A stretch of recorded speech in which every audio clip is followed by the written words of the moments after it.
अध्याय 16 दैवी तथा आसुरी स्वभाव।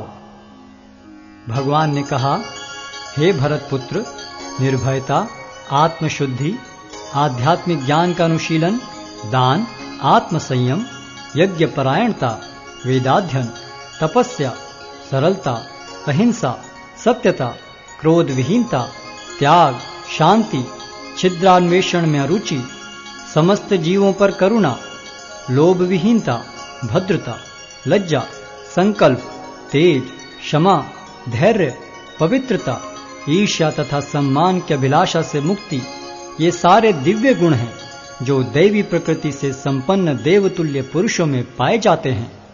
हे प्रतापुत्र, दंभ, दर्प, अभिमान, क्रोध, कठोरता तथा ज्ञान ये आसुरी स्वभाव वालों के गुण हैं। दिव्य गुण मोक्ष के लिए अनुकूल हैं और आसुरी गुण बंधन दिलाने के लिए हैं। हे पांडुपुत्र, तुम चिंता मत करो, क्योंकि तुम दैवी गुणों से युक्त होकर जन्मे हो। हे प्रथापुत्र, इस संसार में सृजित प्राणी दो प्रकार के हैं, दैवी तथा आसुरी।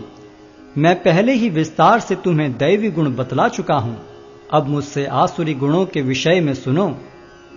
जो आसुरी हैं वे यह नहीं जानते कि क्या करना चाहिए और क्या नहीं करना चाहिए।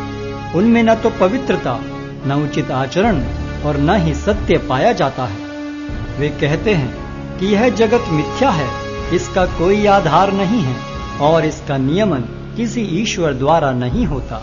उनका कहना है कि यह कामेच्छा से उत्पन्न होता है और काम के अतिरिक्त कोई अन्य कारण नहीं है।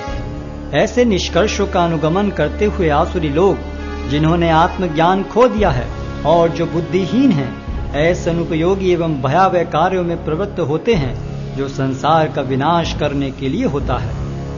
कभी न संतुष्ट होने वाले काम का आश्रय लेकर तथा गर्व के मद एवं मिथ्या प्रतिष्ठा में डूबे हुए आसुरी लोग इस तरह मोहग्रस्त होकर सदैव क्षणभंगुर वस्तुओं के द्वारा अपवित्र कर्म का व्रत लिए रहते हैं।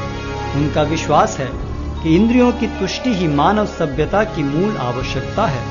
इस प्रकार मरण काल तक उनको अपार चिंता होती रहती है। वे लाखों इच्छाओं के जाल में बंधकर तथा काम और क्रोध में लीन होकर इंद्रिय तृप्ति के लिए अवैध ढंग से धन संग्रह करते हैं।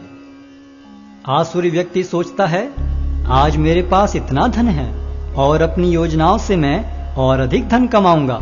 इस समय मेरे पास इतना है, किंतु भविष्य में यह बढ़कर और अधिक हो जाएगा। वह मेरा शत्रु है और मैंने उसे मार दिया है और मेरे अन्य शत्रु भी मार दिए जाएंगे। मैं सभी वस्तुओं का स्वामी हूँ, मैं भोक्ता हूँ, मैं सिद्ध, शक्तिमान तथा सुखी हूँ। मैं सबसे धनी व्यक्ति हूँ और मेरे आसपास मेरे कुलीन संबंधी हैं। कोई अन्य मेरे समान शक्तिमान तथा सुखी नहीं है। मैं यज्ञ करूंगा, दान दूंगा और इस तरह आनंद मनाऊंगा। इस प्रकार ऐसे व्यक्ति अज्ञानवश मोहग्रस्त होते रहते हैं। इस प्रकार अनेक चिंताओं से उद्विग्न होकर तथा मोहजाल में बंधकर वे इंद्रिय भोग में अत्यधिक आसक्त हो जाते हैं और नरक में गिरते हैं। अपने को श्रेष्ठ मानने वाले तथा सदैव घमंड करने वाले, संपत्ति तथा मिथ्या प्रतिष्ठा से मोहग्रस्त लोग किसी विधि विधान का पालन न करते हुए कभी कभी नाम मात्र के लिए बड़े ही गर्व के साथ यज्ञ करते हैं। मिथ्या अहंकार, बल, दर्प, काम तथा क्रोध से मोहित होकर आसुरी व्यक्ति अपने शरीर में तथा अन्यों के शरीर में स्थित भगवान से ईर्ष्या और वास्तविक धर्म की निंदा करने लगते हैं। जो लोग ईर्ष्यालु तथा क्रूर हैं और नराधम हैं, उन्हें मैं निरंतर विभिन्न आसुरी योनियों में भव सागर में डालता रहता हूं। हे कुंती पुत्र, ऐसे व्यक्ति आसुरी योनि में बारंबार जन्म ग्रहण करते हुए कभी भी मुझ तक पहुंच नहीं पाते। वे धीरे धीरे अत्यंत अधम गति को प्राप्त होते हैं। इस नरक के 3 द्वार हैं, काम, क्रोध तथा लोभ। प्रत्येक बुद्धिमान व्यक्ति को चाहिए कि इन्हें त्याग दे, क्योंकि इनसे आत्मा का पतन होता है। हे कुंती पुत्र, जो व्यक्ति इन तीनों नरक द्वारों से बच पाता है, वह आत्म साक्षात्कार के लिए कल्याणकारी कार्य करता है और इस प्रकार क्रमशः परम गति को प्राप्त होता है। जो शास्त्रों के आदेशों की अवहेलना करता है और मनमाने ढंग से कार्य करता है, उसे न तो सिद्धि, न सुख, न ही परम गति की प्राप्ति हो पाती है।